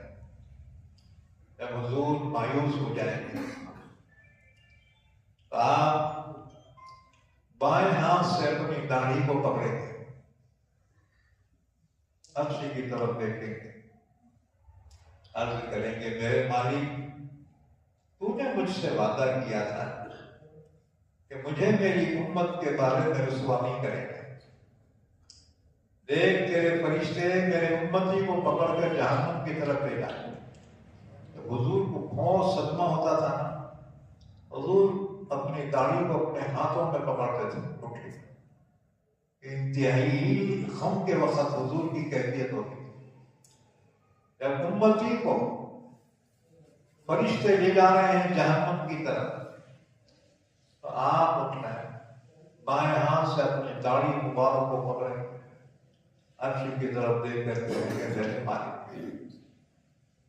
تو نے مجھ سے وعدہ کیا تھا مجھے میری امت کے بارے میں رسوا نہیں کرے۔ فوراً عرش سے آواز آئے گی اجیبو محمدہ، فرشتوں محمد کی اتباع کرو۔ یہ کیا کہہ رہے ہیں سنا ان کو، فرشتے رک جائیں گے، آپ فرمائیں گے اس کی ریکارڈنگ کرو، جیسے الیکشن میں ریکارڈنگ ہوتی نا ڈبل، تو حضور فرمائیں گے اس کو دوبارہ بولو اس کے اعمال نامے۔ فرشتے کہیں گے ٹھیک ہے، دوبارہ ترازو پہ لائے، پھر اس کے گناہ ایک پردے میں، اس کی نیکیاں پردے میں رکھی جائے، گناہ کا پردہ اور جھٹے کا۔ اللہ کے رسول صلی اللہ علیہ وسلم ایک کاغذ کا پرزہ نکالے، کاغذ کا، اور نیکی کے پردے میں ڈال دیں، اور ڈالتے ہی نیکی کا پردہ زب بن کے جھکے گا، کتنا بھاری ہوتا وہ پرزہ۔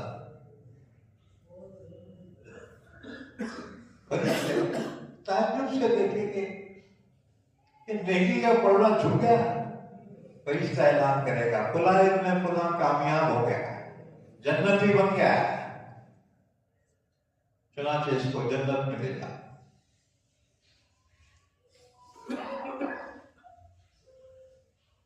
آواز آئے گی کہ بندے کی کوشش کامیاب ہو گئی، یعنی ری کاؤنٹنگ میں جیت گیا ہے،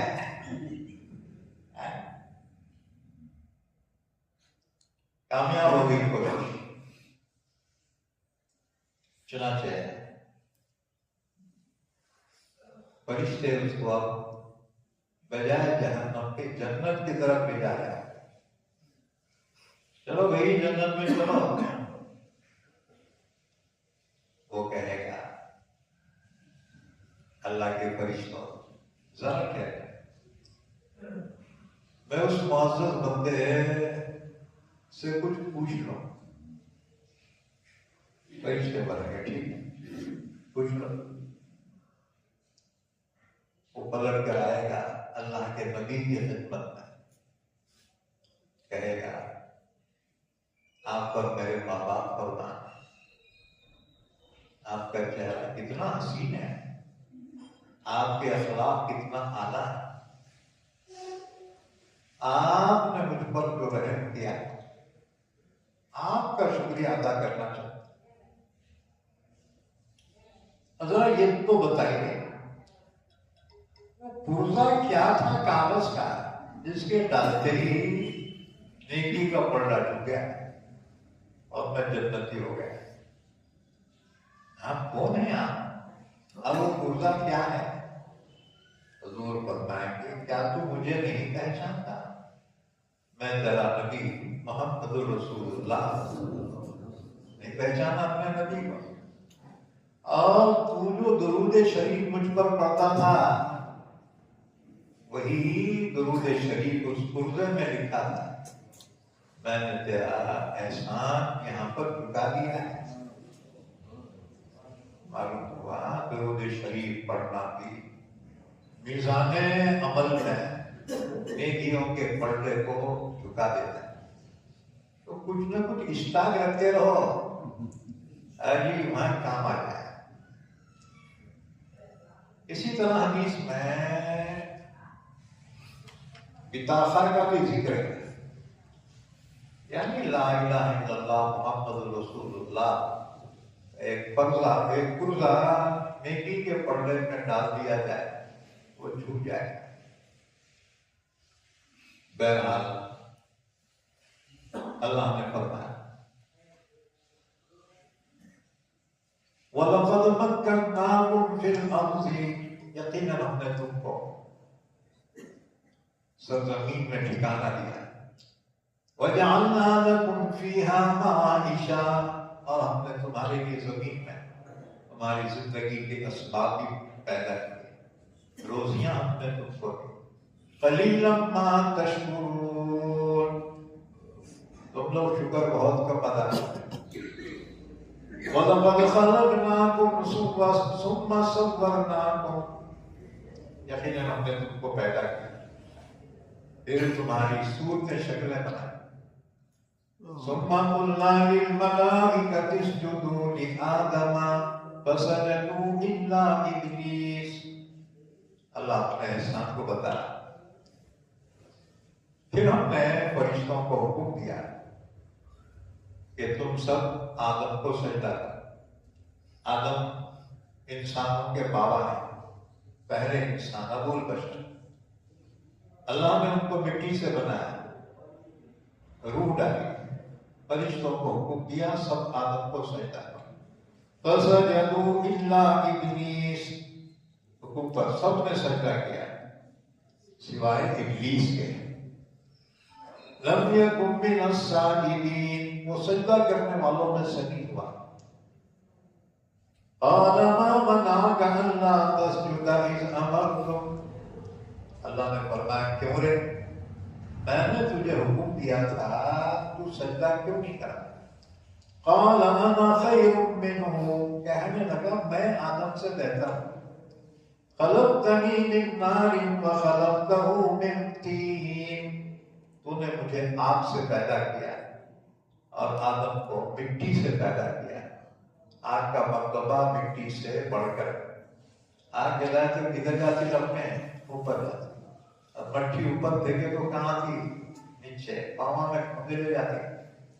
کہنے لگا میں اس سے بہتر ہوں تو ایسا کیسا اٹھا حکم دے دیا.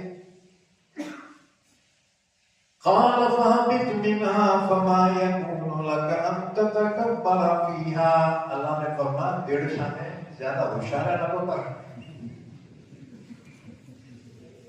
میرے سامنے غرور کر رہا تکبر کر رہا. قال فاهبط منها اللہ نے فرمایا اتر یہاں سے. معلوم ہوا جنت اوپر ہے یہ گفتگو وہاں ہو رہی ہے. اللہ نے فرمایا اتر یہاں سے. فما يكون لك ان تتكبر فيها تیرے لیے مناسب نہیں ہے کہ تو یہاں تکبر کرے. فخرج انك من الصاغرين نکل جا تو ذلیل و خوار میں سے. بڑا ہوشیار تھا. کہنے لگا ابلیس قال انظرني الى يوم يبعثون کہنے لگا پروردگار مجھے مہلت دے یعنی مجھے زندگی دے. کب تک؟ جب دوسرا سور پھونکا جائے گا اور سب دوبارہ زندہ ہوں گے اس وقت تک میرے کو مہلت. اللہ نے کہا ہوشیار نہ پڑو پہلا سور پھونکے جانے تک مہلت دے دے. جب سب مر لیں گے تو بھی مر لیں گے. کتنا ہوشیار تھا مرنے نہیں چاہتا تھا بیٹا. اللہ نے فرمایا پہلے سور تک تو زندہ نہیں ہے. پہلا سور پھونکتے ہی تو بھی مر لیں گا ساری کائنات ختم ہو. کیا میرا اچھی بات ہے اس وقت تک مہلت ہے. قال انک من المنظرین، اللہ نے فرمایا ٹھیک ہے، تجھے پہلے سور پھوٹنے تک تجھے مہلت دی جاتی ہے، یعنی تجھے موت نہیں دی۔ تو شیطان کی عمر بہت لمبی ہے، لیکن پہلا سور جب پھوٹا جائے گا تو اس کے بعد پھر وہ سب کے ساتھ وہ بھی مر جائے گا۔ اللہ نے فرمایا قال فبما اغويتني لنقعدن لهم صراطك المستقيم، کہنے لگا ابلیس پروردگار، جس آدم کی وجہ سے تو نے مجھے نکال دیا نا اپنی جنت سے، ٹھیک ہے، تیری عزت کی قسم کھا کر کہتا ہوں اس کو تو نہیں چھوڑتا، اس کی اولاد کو تو چھوڑتا نہیں، ضرور بے ضرور بیٹھ جاؤں گا میں ان کے لیے تیرے سیدھے راستے میں، ان کو جنت میں جانے نہیں دوں گا، میں چاروں طرف سے ان پر حملہ کروں گا، چاروں طرف سے کون سے؟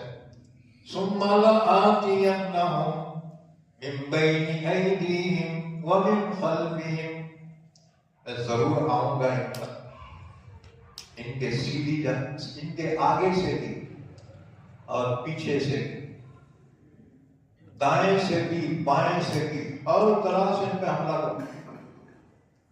وَلَا تَجِدُ أَكْثَرَهُمْ شَاكِرِينَ، اور تو ان میں سے اکثروں کو شکر گزار نہیں پائے گا، ان کو بہت بہکاؤں گا۔ اب یہاں پر شیطان کے چاروں طرف حملوں سے کیا مراد؟ من بین ایدیہم یعنی سامنے سے وار، ومن خلفہم پیچھے سے وار، وعن ایمانہم سیدھی جانب سے وار، وعن شمائلہم بائیں جانب سے وار۔ کیا مطلب؟ آیت شریفہ کی تفسیر سنو۔ حضرت علی بن طلحہ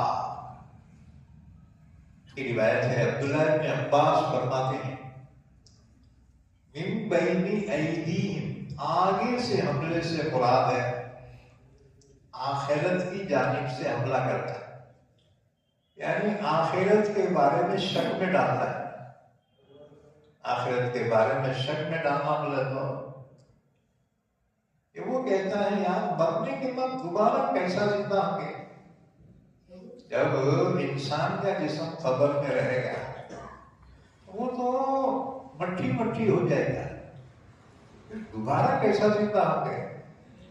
تو آخرت کے بارے میں شک میں ڈالتا ہے، یہ ہے اس کا آگے سے حملہ۔ اچھا، پیچھے سے حملہ کیا ہے؟ یعنی دنیا کی لذت اور شہوت میں مبتلا کرتا ہے، دنیا کی لذت اور شہوت میں مبتلا کر کے انسان کو گمراہ کرتا ہے۔ اور سیدھی جانب سے حملہ کیا ہے؟ اس سے مراد ہے دین کے بارے میں شک میں ڈال دیتا ہے، کنفیوژن میں ڈال دیتا ہے۔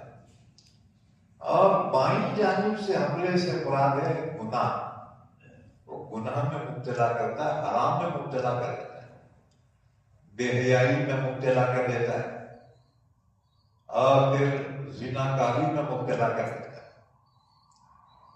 تو چاروں طرف سے حملہ کرنے کا اس نے چیلنج دیا ہے، وَلَا تَجِدُ أَكْثَرَهُمْ شَاكِرِينَ، تو اکثروں کو شکر گزار نہیں پائے۔ اللہ نے فرمایا اچھا جا، تیرے کو کیا کرنا ہے کر، میں نے تجھے مہلت دی۔ قَالَ اخْرُجْ مِنْهَا مَذْمُومًا مَدْحُورًا، اللہ نے فرمایا نکل یہاں سے ذلیل ہو کر، مردود ہو کر۔ لَمَن تَبِعَكَ مِنْهُمْ، جو بھی تیری اتباع کرے گا، لَأَمْلَأَنَّ جَهَنَّمَ مِنْكُمْ أَجْمَعِينَ، تجھے اور تیرے ماننے والوں سب کو جہنم میں بھر دوں گا۔ ادھر حضرت آدم علیہ السلام سے فرمایا، جب آدم کی بائیں پسلی سے حضرت حوا کو پیدا کیا، اللہ نے فرمایا وَيَا آدَمُ اسْكُنْ أَنْتَ وَزَوْجُكَ الْجَنَّةَ، اے آدم اب رہ تو اور تیری بیوی جنت میں. فَكُلَا مِنْ حَيْثُ شِئْتُمَا، تم دونوں جہاں چاہے جنت میں رہو، جو چاہے کھاؤ، کل اجازت پاک. لیکن ایک درخت کی طرف اشارہ کرے گا، اس کے قریب نہ ہو جاؤ، یعنی اس کے پھل نہ کو کھاؤ. اگر کھا لیے رہے تو تمہارا نقصان ہوگا، کہ جنت میں نہیں رہ سکو گے. فَكُلَا مِنْ حَيْثُ شِئْتُمَا، جہاں چاہے تم جاؤ، جو چاہے تم کھاؤ. وَلَا تَقْرَبَا هَٰذِهِ الشَّجَرَةَ، اس درخت کے قریب نہ جاؤ. یہ درخت سے بڑا گیہوں کا ہے، گیہوں کا درخت. فَتَكُونَا مِنَ الظَّالِمِينَ، اگر کھا لو گے نا تو نقصان میں پڑ جاؤ. ہمارا ڈیوٹی نہیں ہے اپنا نقصان کرنا. پھر کیا ہوا؟ فَوَسْوَسَ لَهُمَا الشَّيْطَانُ، شیطان نے ان کو وسوسہ ڈالا اس پھل کے بارے میں، اور آخر دونوں نے وہ پھل کھا لیا. وسوسہ کیسا ڈالا؟ انہیں تو جنت میں نہیں تھا، اسے تو کڑی پار ہو گیا تھا نا انہیں. پھر اس کا ایک دوست تھا سانپ. سانپ جو ہے جنت کا چوکیدار تھا، اور یہ پرانا انچارج تھا جنت کا، باس تھا. اس کی دوستی تھی. تو سانپ سے کہا دوست میرا ایک کام کر. انہوں نے بولا سرکار کیا کام؟ کہا مجھے اپنے منہ میں بٹھا کے جنت میں اندر لے جا. دیکھو جنات تو شیطان اپنی شکل بدل سکتے ہیں، وہ ایک موتی کی شکل میں بن گیا، سانپ کے منہ میں بیٹھا، اور سانپ جو ہے جنت میں لے گیا اس کو. اب جنت کے دوسرے چوکیدار بولے یہ پرانا چوکیدار ہے، آیا ہوگا کچھ کام کے واسطے، یہ تو تڑی پار نہیں تھا. جو تڑی پار تھا اس کو اندر آنا منع تھا، باقی کو تھوڑی منع تھا. تو سانپ جو ہے ابلیس کو اپنے منہ میں بٹھا کے جنت میں لایا، اور وہ موتی اگل دیا.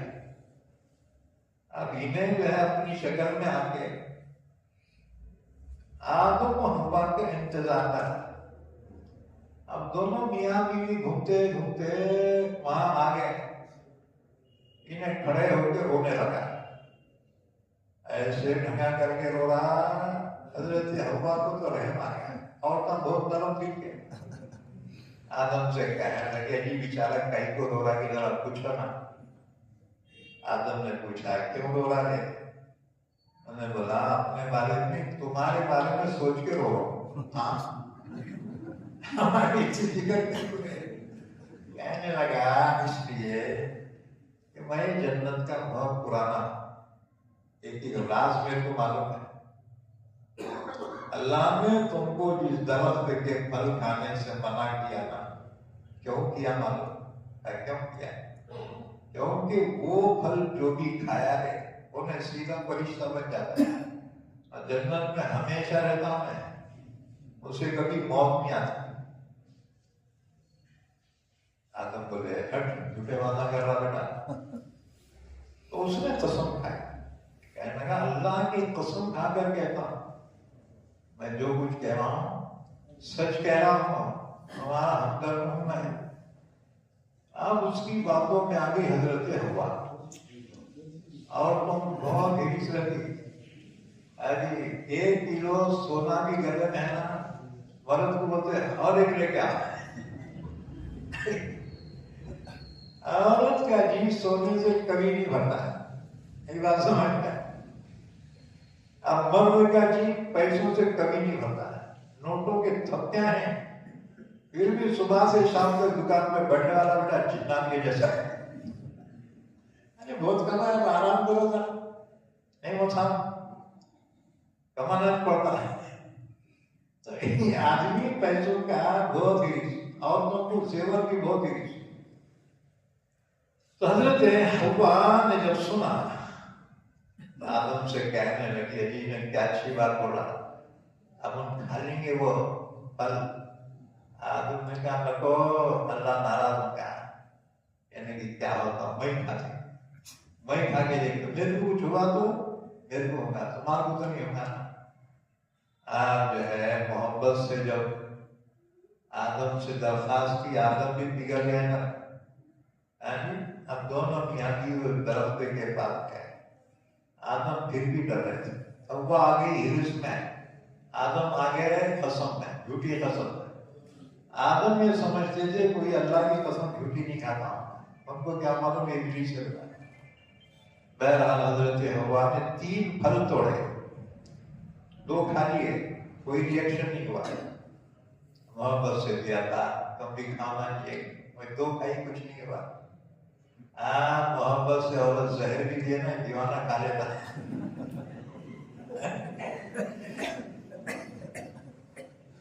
تو حضرت آدم علیہ السلام سے کہا میں 2 کھا لی کچھ نہیں ہوا، تم 1 کھا لینا۔ آدم علیہ السلام نے جیسی ہی کھا لیا فوراً ریئیکشن ہو گیا، زپ بول کے دونوں کے ڈریس جنت کے نیچے اتر کے گر گئے، اب دونوں بے لباس ہو گئے، گھبرا گئے، اور جنت کے درختوں کے پتے لے کر توڑ کر اپنے جسم کو چھپانے لگے۔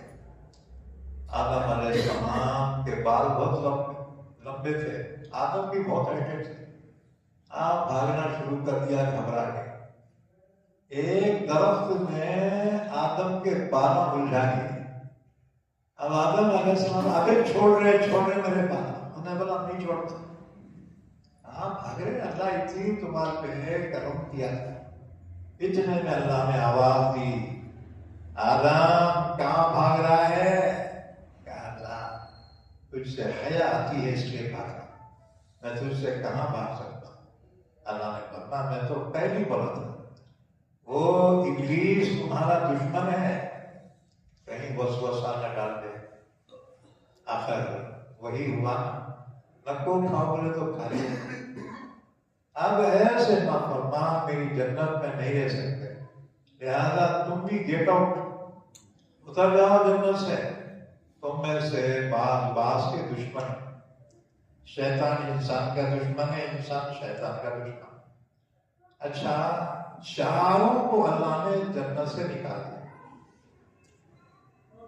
آدم، حوا اور ابلیس، اور چوتھا سانپ۔ وہ انہیں کیا کرا بیچارہ؟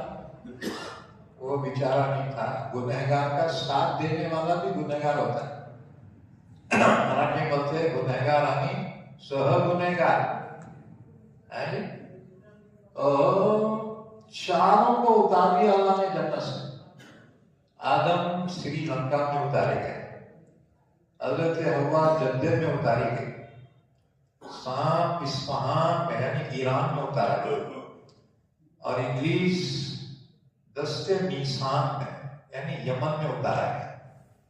یہ 4 اللہ وہ واقعہ بیان کرتا اور یہ فرما دیکھو یہ شیطان تمہارے اماں بابا کو جنت سے نکالوانے والا ہے، لہذا اس کی چکر میں نہ آؤ، اس کے بہکاوے میں مت آؤ، تمہارے ماں باپ کا انجام تمہارے سامنے۔ تو فرمایا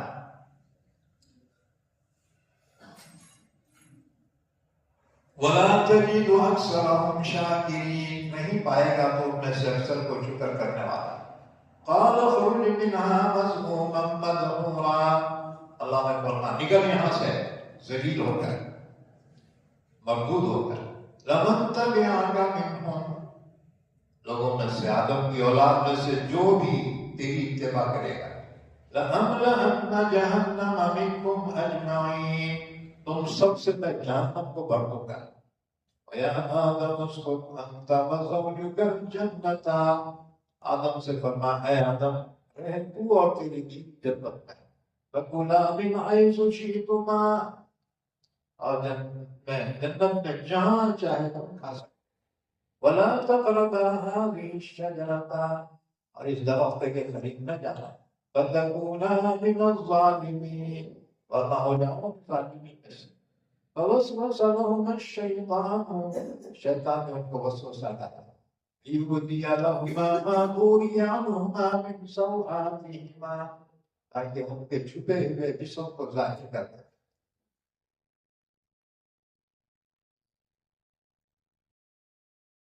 وقال ما نهاكما ربكما عن هذه الشجرة إلا أن تكونا ملكين أو تكونا من الخالدين۔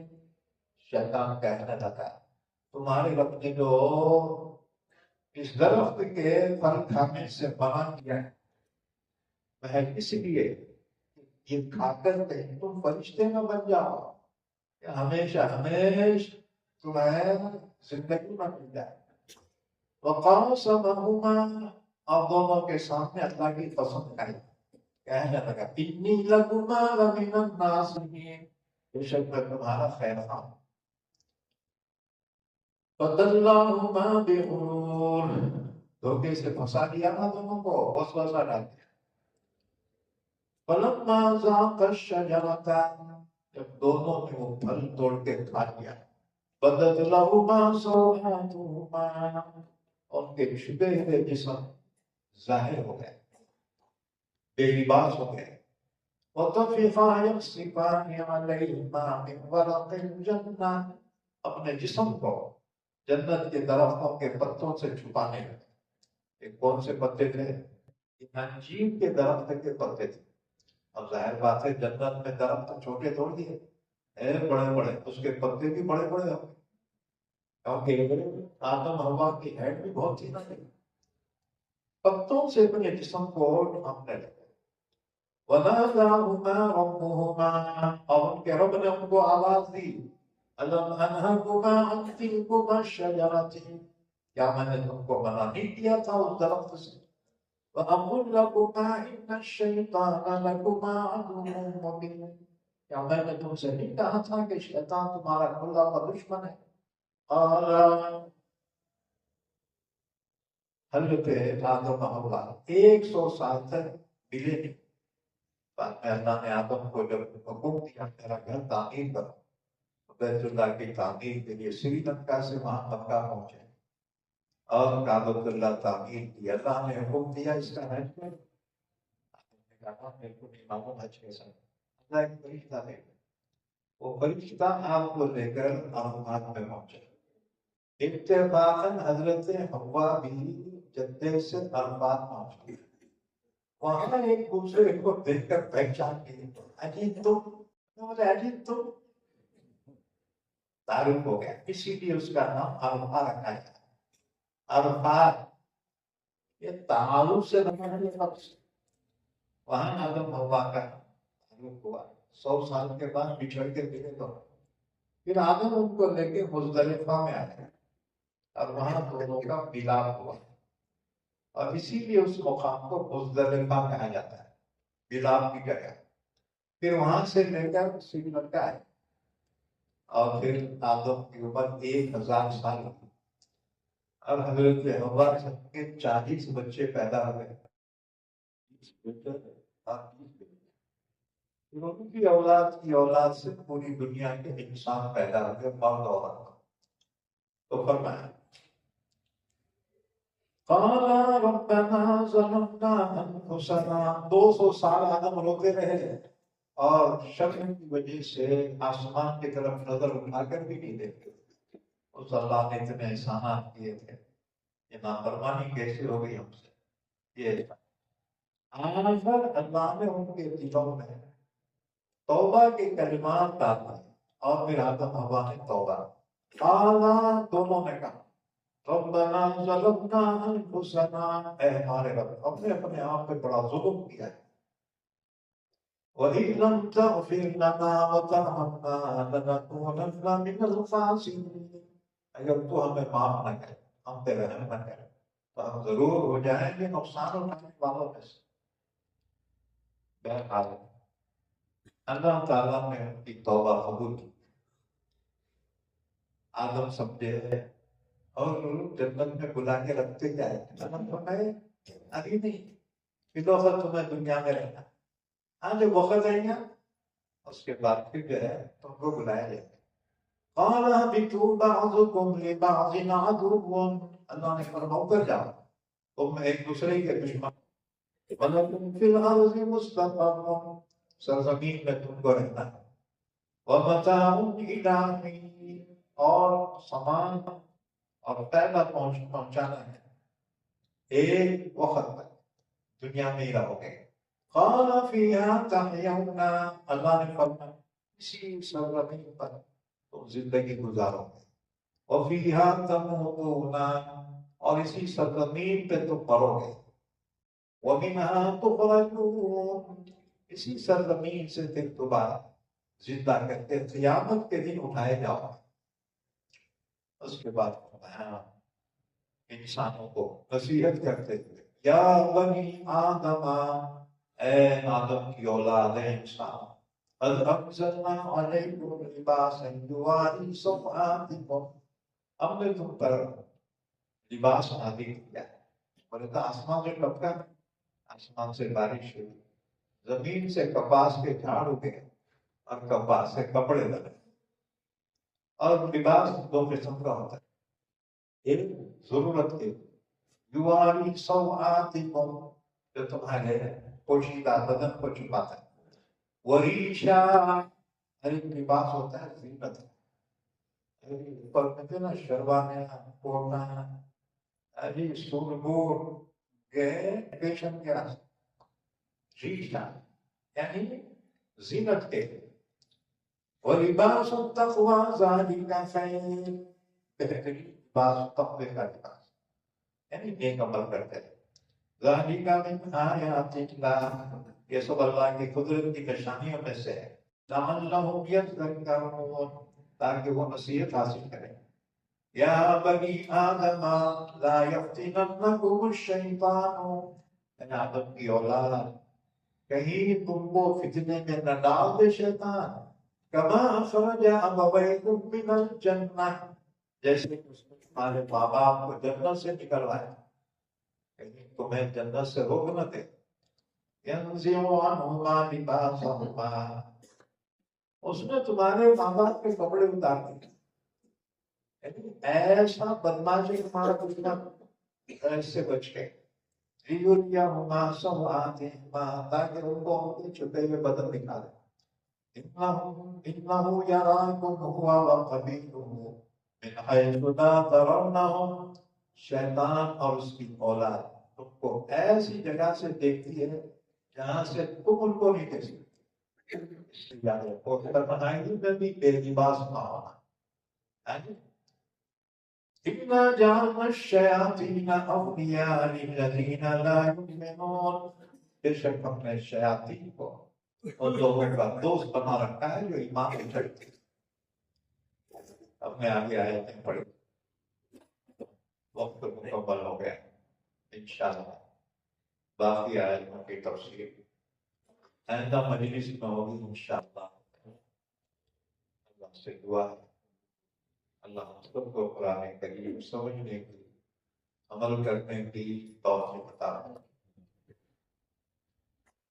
درود شریف پڑھنے کے بعد اللهم صل على محمد وعلى آل محمد وبارك وسلم، اے اللہ ہمارے گناہوں کو معاف فرما، ہماری خطاؤں سے درگزر فرما، ہم سب کو علوم قرآن عطا فرما، قرآن پاک کو سمجھنے کی، عمل کرنے کی توفیق عطا فرما۔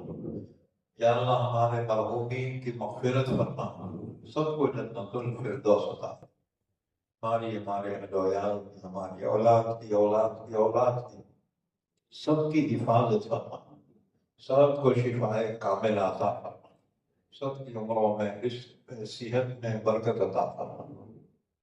وصلی اللہ علی نبینا محمد وعلی آلہ وصحبہ اجمعین برحمتک یا ارحم الراحمین۔